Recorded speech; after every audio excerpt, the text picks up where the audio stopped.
石家庄外卖小哥这个事，兄弟们都听说了吧？就是说，一个外卖小哥把这个站长跟副站长给捅了。据我了解呢，是这个外卖小哥想要离职，然后这个站长跟副站长呢就是不同意，说你离职可以，然后就扣你工资的80%，你跑的订单呢就给你按1块钱减少，这不明摆欺负人嘛，兄弟们。然后从视频来看呢，这个站长跟副站长在这个站点里边就把这个小孩给打了一顿，然后出来之后呢又继续打。然后这个小孩呢，就是一急眼一冲动，就拿出刀子来，叭叭就给俩人捅了。真的，兄弟们，我听到这个消息之后呢，其实我特别痛心啊，因为真的永远不要把一个老实人给逼急了，要不这个老实人他狠起来，那真的是，哎呀，但是具体这个事情是怎么回事呢？还得等这个帽子叔叔调查完之后，我们才能知道。大家好，我是大王，我是小汪。最近这段时间，很多人都在关注这个石家庄外卖小哥的事情，等到现在啊，还没有看到大家期待的那个反转。咱们今天就来聊聊这个事儿哈，谈谈为什么这么一个看似个案的悲剧会引发这么多人的共鸣与愤怒。11月4号下午，石家庄的民生路与大金街的交口，一个28岁的外卖员李某拿起了工具刀，短短的几秒钟之内呢，他就把这个外卖站的站长和副站长刺伤了。随后，警察火速赶到了现场，将他当场控制住了。伤者呢也被送医救治，所幸啊没有生命危险。但这起突发事件却在微博上迅速炸开了锅，因为有太多的网友在那一刻看见的呀，不是说一个拿刀伤人的行凶者，而是一个被逼到绝境的一个普通的打工人。警方已经出了第一份通告，这个通告呀也挺克制的，他用了10几个字概括了整个事件，就说因工作纠纷，李某持工具刀将2名同事扎伤啊。有网友就说这10几个字的背后其实隐藏了非常多的细节，这些细节整合起来就是一座压在底层劳动者身上的山。这个李某他是一个外卖的骑手，根据网络流传的消息哈，这些消息当然是未被官方证实，说这个李某呢想离职，但在离职结算的时候，站点就以各种理由来克扣工资，将原本每单应该是5块钱的配送费，生生给降成了1块钱。你想跑一单外卖才几块钱，本来就已经是一个辛苦钱了吧，然后2个站长还歘一下就给人家降到1块，一下就拿走了别人80%的劳动成果呀。然后对这些外卖员来说，跑一单活，风吹日晒，有可能还会迟到啊，面对顾客的差评啊，最后只拿到1块钱，而且还有可能罚款。对，我觉得这已经不是压榨了，这是赤裸裸的剥削。这种最起码要让人先活下来吧。如果一单就1块钱，那都没法生活呀。连交通工具的费用都不够啊。在这个交车过程中啊，这个李某他不仅没有拿到钱，反而遭到了一个站长的推搡和辱骂，就在那一刻他就彻底崩溃了。那有视频显示啊，是2名站长先上前推搡他。这个李某情绪失控之后啊，他就掏出了随身携带的工具刀，刺伤了这2名站长。目前这个警方通报仅仅提及了工作纠纷，没有证实这个薪资的克扣和肢体冲突的细节，比如谁先动的手。很多朋友看到这个外卖员捅伤站长之后的新闻，都有一个疑问，就说外卖平台它不应该是系统自动核算收入、自动发钱吗？那站长又是个什么角色？他凭什么有权利克扣外卖员的钱啊？这里我给大家讲讲清楚哈。这个外卖平台表面看是统一管理，但实际上呢，在这个配送体系中存在着多层的承包结构。最顶层的是外卖平台呢，但平台它通常不会直接管理这些骑手，它也管不了啊，因为这个人太多了。他于是就把这个区域拆包给了服务商，也叫代理商。代理商呢，再往下就会分包给这个站点的主管。也就是说这个站点其实它也是一个类似于承包商的角色，只不过是它是小规模的承包商。那这个站长就会负责他辖区内的配送员的管理、排班、处罚、考核等等哈。骑手呢也会分为2类，一类是平台自营的骑手，另一类就是这种众包的骑手。这个众包呢相对独立，但要受到站点的这个调度，尤其是在站点体系内跑单的，就会被站点严格管理。估计这个小哥的情况可能就属于这种情况。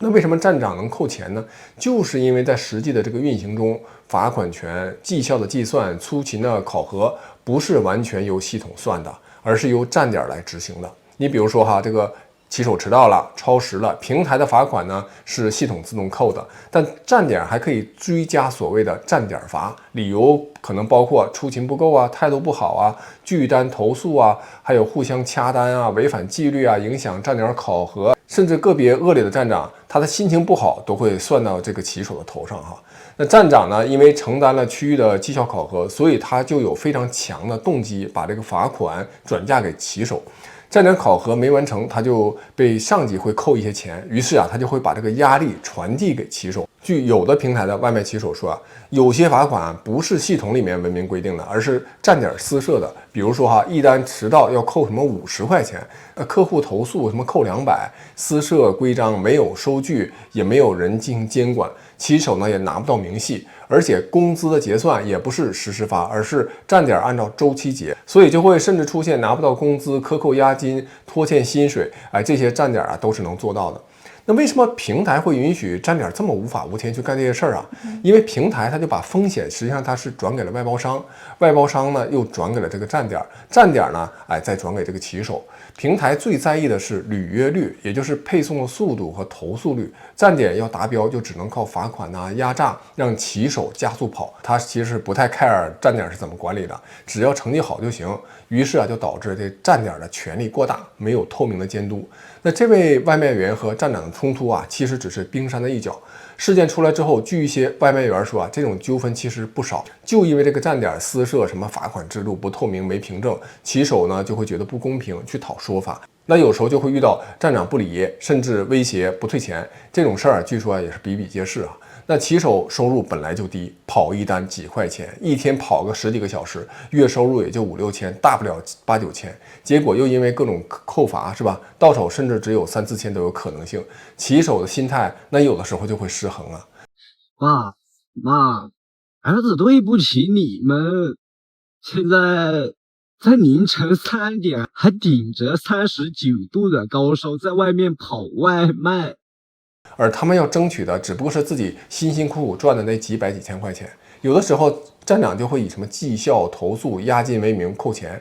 要想退钱就得低头认错。那你想这么底层的人被逼急了，那可不就会发生冲突也有一些外卖员呢，迫于生计压力和一些站长的淫威还得给这些站长什么买烟、买点心、送礼物去讨好站长。这样呢，自己可能会派更好的单，减少站长权力内的罚款。那这次的外卖员捅伤店长其实就是一个典型案例。明面上是纠纷，但底层的原因是这个平台与站点层层外包，罚款混乱，没有透明的机制，骑手又没有办法去申诉，权益缺乏保护，导致这个矛盾长期累积。你想这个骑手如果他到平台去投诉站长的话，就能得到满意的结果，那就不会出现这个情况。显然是他认为投诉也没有用所以他最后自己动手解决了。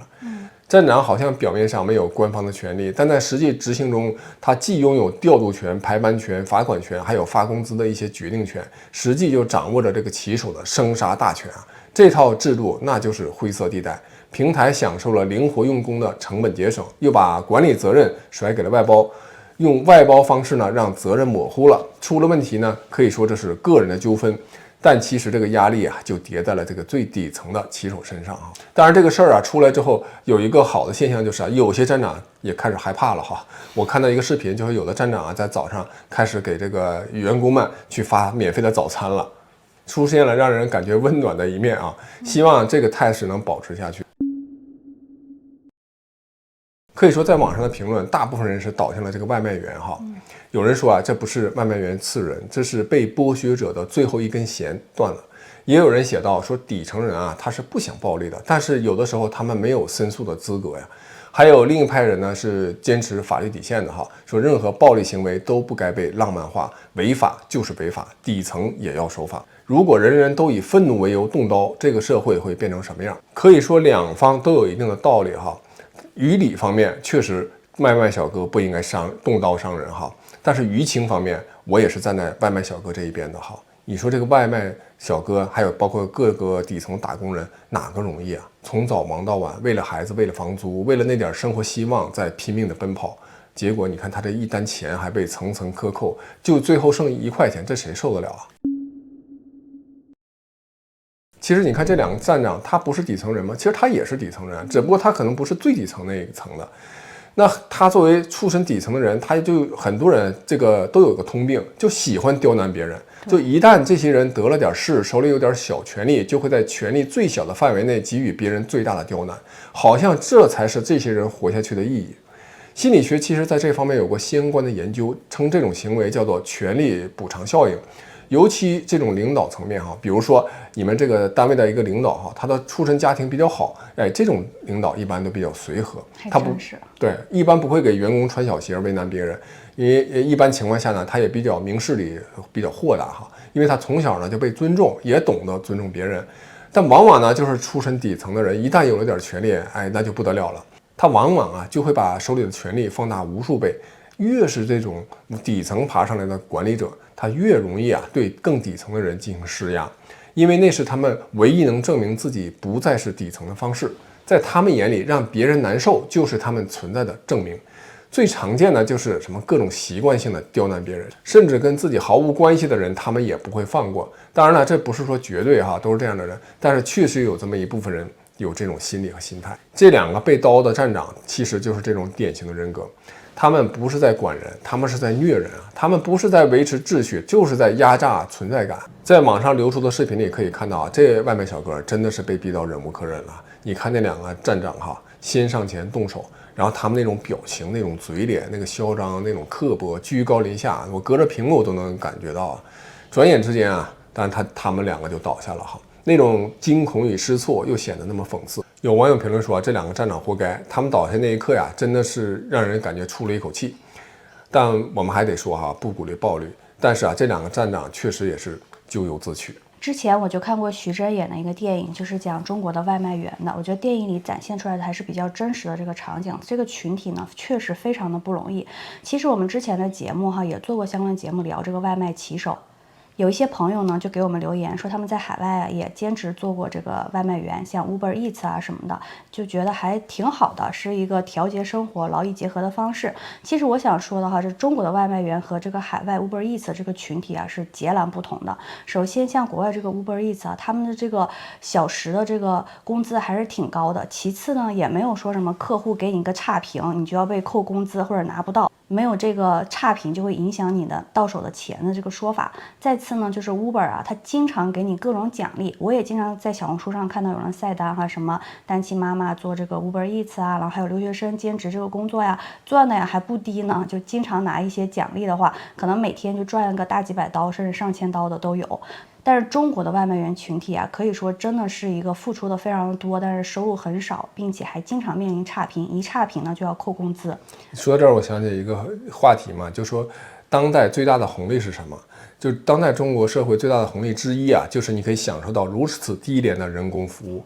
你像在国外，你要享受一个外卖什么，你付出的外卖费其实不低啊，但是在国内你可能就几块钱，你就能享受一个人给你服务啊。对，而且在国外哈，就是外卖员，你经常你点了之后，可能2个小时才给你送到，大家都没有任何人投诉他慢，而且还不是小红书上经常有帖子吗？说我看见外卖员坐着公交去送外卖，大家都习以为常。可是在国内呢，可能晚到了10分钟，客户就直接给你一个差评了。说到这儿，我就想说，我们之前回国哈，然后我出去办事儿，在银行里突然特别渴，我就点了2杯奶茶，结果10分钟不到，奶茶就送到银行的大厅了。外卖员火急火燎赶到银行大厅，他问谁点的奶茶，当时就我都惊讶了，他这么快就到。然后同时银行大厅里其他人也惊讶说，哦，您都能送奶茶了。你想中国的这个外卖成本是多么的低廉。然后再说回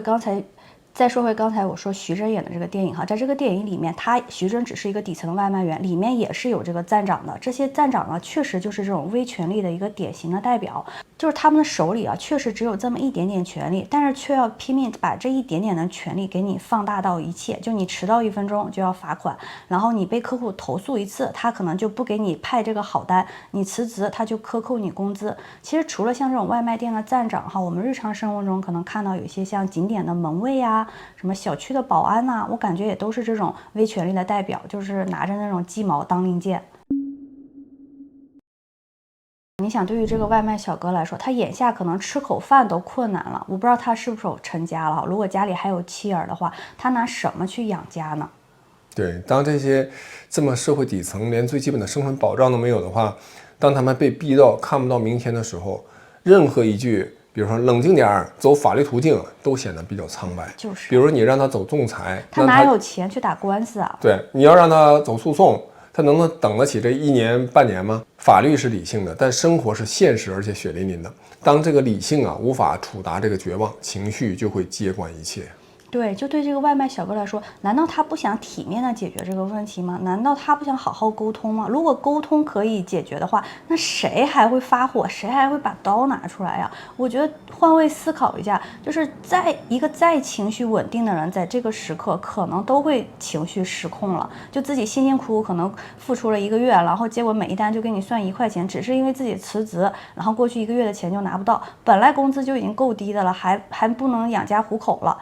对，所以网友们愤怒的一个点就是这个外卖小哥最后选择的这条路可以说不是他自己选的，对，是那2个人逼出来的，就让一个想靠双手来换饭吃的人，最后连这个好好活下去的念想都给掐断了。他一怒就冲关了。这位外卖小哥的行为确实触犯了法律，这没有争议，但是绝不能在这里就画上句号。希望他在审判的时候法庭能够充分获取全面的信息，考虑到他遭受到了不公平的待遇，以及他是后动手了，他还是在情绪激愤之下还的手。我们看到的是一个普通外卖员的崩溃，但其实也许有更多的外卖员正在默默崩溃的边缘。这种压抑1天2天3年5年，总有一天可能会在某个转角就爆炸。所以也希望每一位朋友对于你周围那些收入不高又付出艰辛劳动的这些人多一些包容。确实他们中有些人可能会行为不当，比如我在国内的时候就遇到过一次，一个快递小哥他蹬着一个3轮车挤那么一个非常窄的路，把我正常停靠的车身擦出了一个长长的一道划痕。我记得你跟我说过。对，然后他2手一摊耍赖，就说我没钱赔不起。但这个类似群体的绝大部分人确实是生活不易的，也可能随时处在爆发的边缘。在当下经济下行的阶段，咱们每个人还是要尽量宽容一点吧，不要成为压倒他们那个最后的一根稻草。也希望那些拥有权利的人，包括那些微小权利的人，记住一句话：你可以管别人，但要让别人活下去社会的文明不在于顶层多么繁华，而在于底层有没有出路。本期就讲完了，下期再见。下期再见。